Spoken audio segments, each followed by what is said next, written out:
क्या होगा अगर येलोस्टोन सुपर वोल्केनो फट जाए? 1200 डिग्री का लावा, 90,000 लोगों की मौत और 1000 साल का वोल्केनिक विंटर। नासा के वैज्ञानिक कहते हैं ये कभी भी हो सकता है। क्या आपने कभी सोचा है कि एक ज्वालामुखी विस्फोट पूरी मानव सभ्यता को खत्म कर सकता है? ये साइंस फिक्शन नहीं है, ये एक रियल पॉसिबिलिटी है।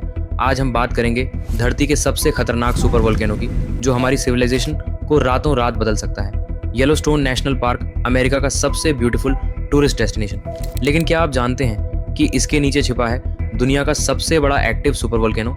6,40,000 साल पहले जब येलोस्टोन आखिरी बार फटा था तो उसने पूरे नॉर्थ अमेरिका को तबाह कर दिया था। और साइंटिस्ट का कहना है ये फिर से फट सकता है। लेकिन सुपर वोल्केनो आखिर होता क्या है? नॉर्मल वोल्केनो और सुपर वोल्केनो में एक बड़ा डिफरेंस है। माउंट एवरेस्ट जैसे नॉर्मल वोल्केनो से निकलने वाला मटेरियल 1 घन किलोमीटर से कम होता है, लेकिन सुपर वोल्केनो वो 1000 घन किलोमीटर से ज़्यादा मटेरियल निकालते हैं। इसे समझने के लिए इमेजिन कीजिए पूरे रोड आइलैंड स्टेट को 57 मीटर की ऊंचाई तक राख से कवर कर दिया जाए, या फिर सिंगापुर को 26 मीटर की राख से ढक दिया जाए। यह है सुपर वोल्केनो की पावर। दुनिया में सिर्फ 20 सुपर वोल्केनो हैं और येलोस्टोन उनमें से सबसे खतरनाक माना जाता है। येलोस्टोन के नीचे एक बहुत बड़ा मैग्मा चैम्बर है जिसमें पिघला हुआ रॉक है। ये चैम्बर इतना बड़ा है कि इसमें 6 मिलियन ओलंपिक स्विमिंग पूल्स का मैग्मा फिट हो सकता है। अगर येलोस्टोन फटता है तो क्या होगा?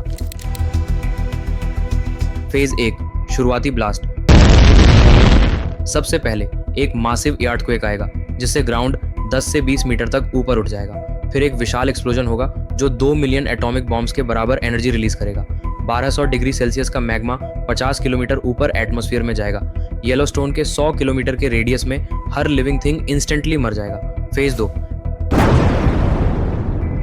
ऐश क्लाउड। विस्फोट के कुछ घंटों में वॉल्केनिक ऐश का क्लाउड पूरे यूनाइटेड स्टेट्स को कवर कर लेगा। ये ऐश इतनी हैवी होती है कि बिल्डिंग्स के रूफ्स कोलैप्स हो जाएंगे। ऐश में मर्क्यूरी, सल्फर और आर्सेनिक जैसे टॉक्सिक एलिमेंट्स होते हैं। ये एयर को पॉइजनस बना देंगे जिससे रेस्पिरेटरी प्रॉब्लम्स बढ़ जाएंगी।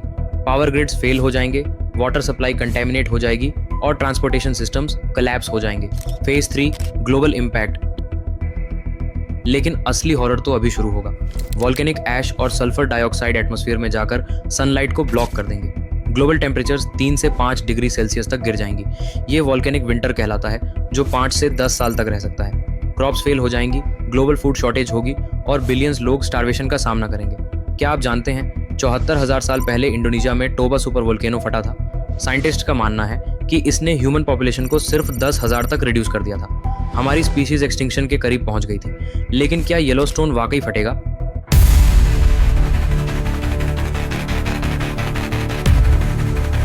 यूएसजीएस यूनाइटेड स्टेट्स जियोलॉजिकल सर्वे के अनुसार किसी भी साल में येलोस्टोन के फटने की संभावना 1 में 7,30,000 है, लेकिन यह संभावना शून्य नहीं है। येलोस्टोन के नीचे मैग्मा चेंबर कॉन्स्टेंटली फिल हो रहा है, ग्राउंड अपलिफ्ट हो रहा है और स्मॉल अर्थक्वेक्स रेगुलर होते रहते हैं। 2020 में येलोस्टोन में 3000 से ज़्यादा अर्थक्वेक्स रिकॉर्ड किए गए। साइंटिस्ट इन्हें अर्थक्वेक स्वॉर्म्स कहते हैं और ये इंडिकेशन हो सकते हैं कि मैग्मा मूवमेंट हो रहा है। स्टीमबोट गाइजर, जो येलोस्टोन का सबसे पावरफुल गाइजर है, अब मोर फ्रीक्वेंटली इरप्ट हो रहा है। 2018 में ये 32 बार इरप्ट हुआ, जो एक रिकॉर्ड है। क्या हम कुछ कर सकते हैं?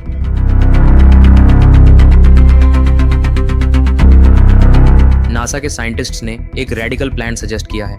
उनका आइडिया है येलोस्टोन के मैग्मा चेंबर को कूल करना, जिससे प्रेशर कम हो जाए। उनका प्लान है 10 किलोमीटर गहरे होल्स ड्रिल करके कोल्ड वाटर इंजेक्ट करना, जिससे मैग्मा कूल हो जाए। इस प्रोजेक्ट की एस्टिमेटेड कॉस्ट है $3,500 करोड़। लेकिन कुछ साइंटिस्ट्स वार्न करते हैं कि ये प्लान बैकफायर कर सकता है। कूलिंग प्रोसेस से क्रैक्स क्रिएट हो सकती हैं, जिससे प्रेशर सडनली रिलीज हो सकता है और इरप्शन ट्रिगर हो सकता है। दूसरा ऑप्शन है अर्ली वार्निंग सिस्टम्स डेवलप करना।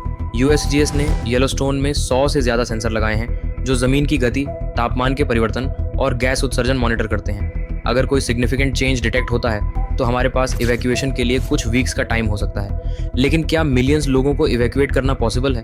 और इवैक्यूएशन के बाद क्या वो कभी वापस आ पाएंगे?